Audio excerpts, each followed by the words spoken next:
tumetengeneza amri 12 za uzalendo ambao unamaanisha maslahi mapana kwa taifa.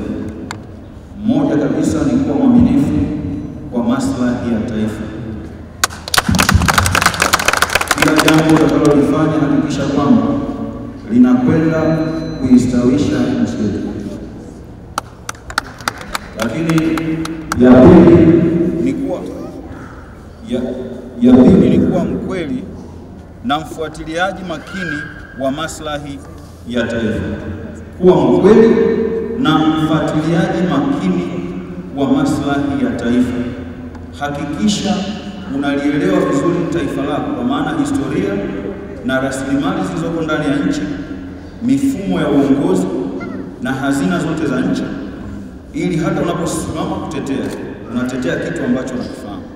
Namba 3, hakikisha kwamba unakuwa mchapakazi, lakini uchapakazi wako uwe wa maslahi kwa taifa. Inawezekana unachapa sana kazi, lakini kazi zako hazina manufaa yoyote kwa nchi yetu. Lakini namba 4, kuwa mnyenyekevu kwa serikali na taifa letu la Tanzania.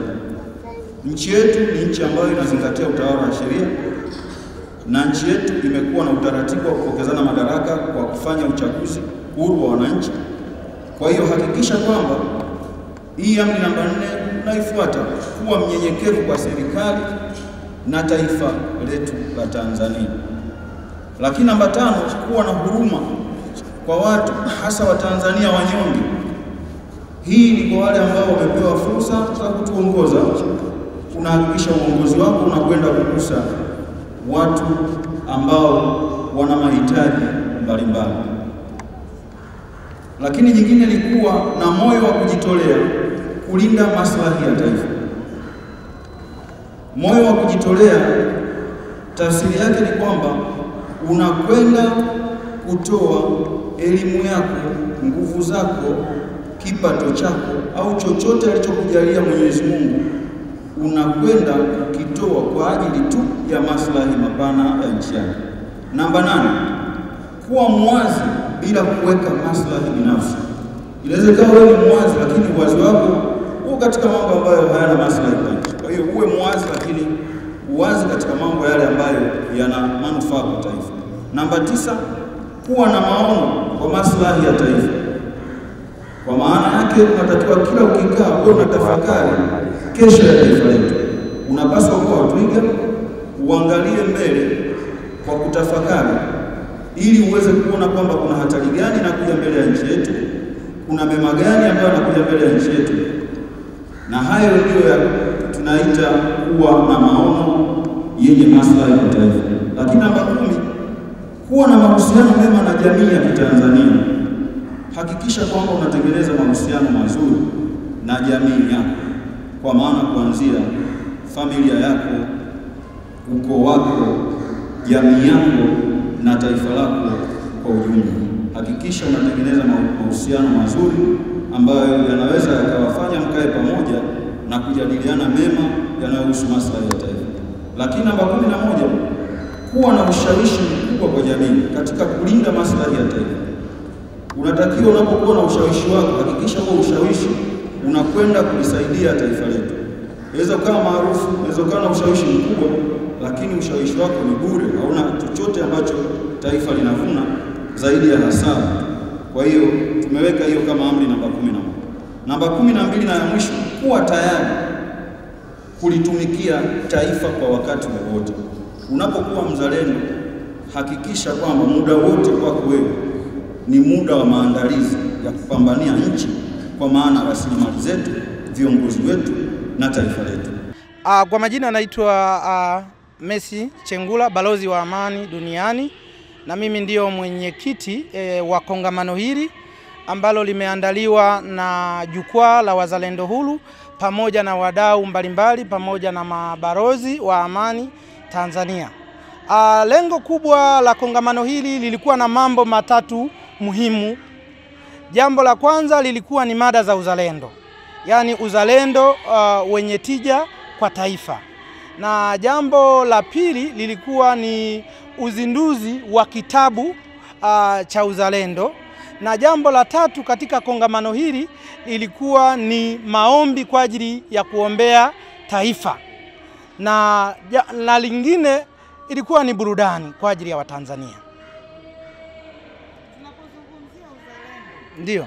tunamaanisha nini hasa na hali ilivyo sasa hivi? Unahisi hilo jambo lipo kwa vijana ambao kwa vijana wa kizazi hiki ama? Uzalendo kwa kizazi hiki naweza nikasema upo, lakini sio kwa asilimia kubwa.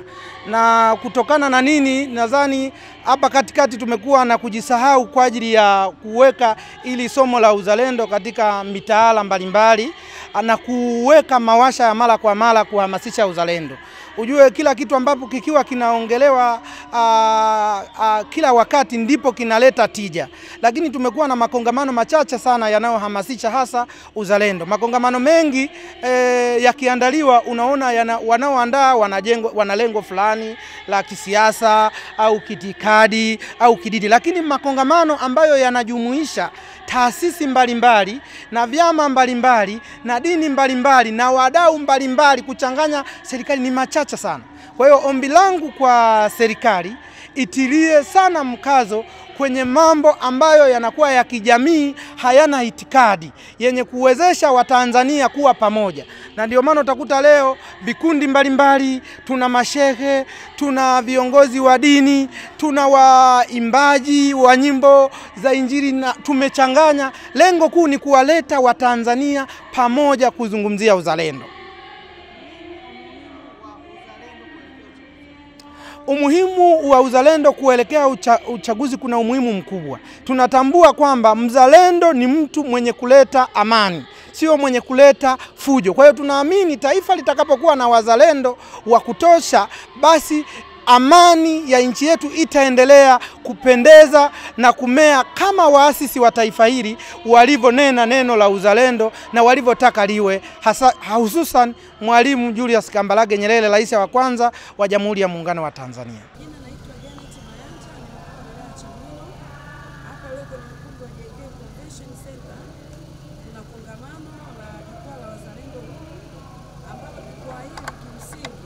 Wote, vijana, watu wazima, akina mama, akina baba, viongozi wa dini, wazee. Ni jukwaa ambalo linawakutanisha wadau mbalimbali, walika mbalimbali. Na kimsingi lengo kubwa la hili jukwaa ni kukutana pamoja, kukumbushana mambo yanayohusu taifa letu, hasa mahali tulikotoka na mahali tulipo. Lakini namna ya kujipanga kuhakikisha kwamba tunapandikiza uzalendo kwa vizazi vya sasa na vizazi vinavyokuja. Kwa hiyo mimi natoa wito kwa vijana kujiunga kwenye majukwaa, yapo kwenye kila wilaya, yapo kwenye kila mkoa. Haya majukwaa kimsingi yanakujenga mtu namna ya kujua mahali ulipo, namna ya kuelewa historia ya nchi yako na kujua mahali tulipo na mahali tunapotoka. Kwa hiyo ninaomba sana vijana, naona kwamba vijana kasi yao kujiunga kwenye hili jukwaa ni ndogo, na kwa kuwa majukwaa haya yapo kwenye ngazi ya wilaya, kwenye ngazi ya mikoa, naomba niwahimize vijana kujiunga kwenye haya majukwaa, yatawajenga. Jukwaa la Wazalendo Huru Tanzania lilianzishwa kwa lengo la kuhamasisha uzalendo miongoni mwa Watanzania na kuunga mkono juhudi za Mheshimiwa Rais wa Jamhuri ya Muungano wa Tanzania, Mheshimiwa Daktari Samia Suluhu Hassan. Pia linashiriki katika shughuli mbalimbali za maendeleo ya jamii, utunzaji wa mazingira. Jukwaa linajumuisha viongozi wa kitaifa hadi ngazi ya vijiji. Jukwaa lina vitengo mbalimbali kama vile nidhamu, mahusiano, maadili, elimu, siasa, burudani, afya, nishati, kilimo, habari na huduma za jamii. Shughuli zinazotekelezwa na jukwaa. Mheshimiwa mgeni rasmi, jukwaa limefanya shughuli mbalimbali kupitia mikoa, wilaya, tarafa na vijiji kama ifuatavyo: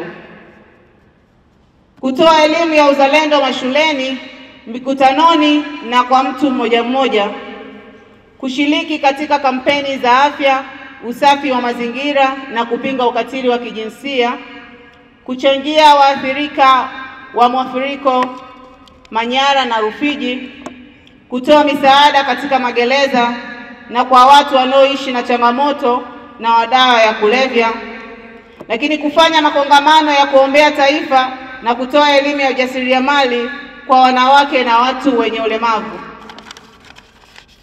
kuanzisha akaunti ya misaada ya jamii kupitia mfuko wa Mkoba, kuwakilisha jukwaa katika kongamano la Kiswahili la kimataifa linalofanyika Havana, Cuba.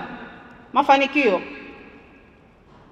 Mheshimiwa mgeni rasmi, kuongeza idadi ya wanachama hai na viongozi shupavu, kuchapisha vifaa vya uhamasishaji kama fulana, kofia na beji, kupata ekari 132 za ardhi kwa ajili ya shughuli za maendeleo, kuwa mabalozi wa amani kupitia shirika la Universal Peace Federation UPF, kutengeneza na kuimarisha vijana wazalendo na kupata nafasi za kitendaji katika chama na serikali, jukwaa la wazalendo huru kupata mialiko mbalimbali kupitia shughuli za kiserikali.